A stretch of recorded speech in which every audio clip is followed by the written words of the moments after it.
Hop, un film. Dans cet épisode, je vais vous parler de La Cité de la Peur, film sorti en 1994, réalisé par Alain Berberian, avec en acteur la troupe de comiques Les Nuls. Ah, tu sais vendre un film, toi.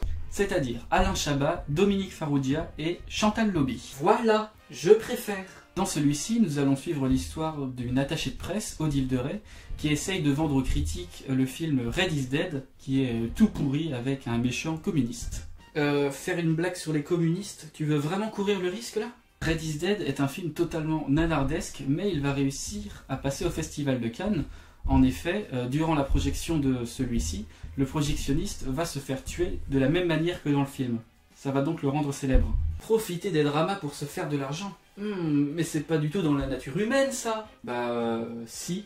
J'étais sarcastique. Durant les 3 jours où le film sera projeté, le projectionniste se fera à chaque fois tuer. Ce qui va rendre le film quand même assez célèbre et faire venir l'acteur principal du film, un garde du corps et un enquêteur qui sont tous les 3 totalement nuls.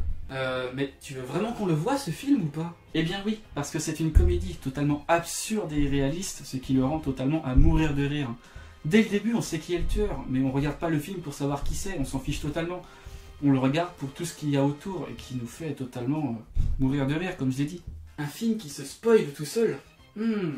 Surprenant, intéressant, intriguant. Les meurtres vont s'enchaîner et plus on avancera dans le film, plus on s'enfoncera dans l'absurde.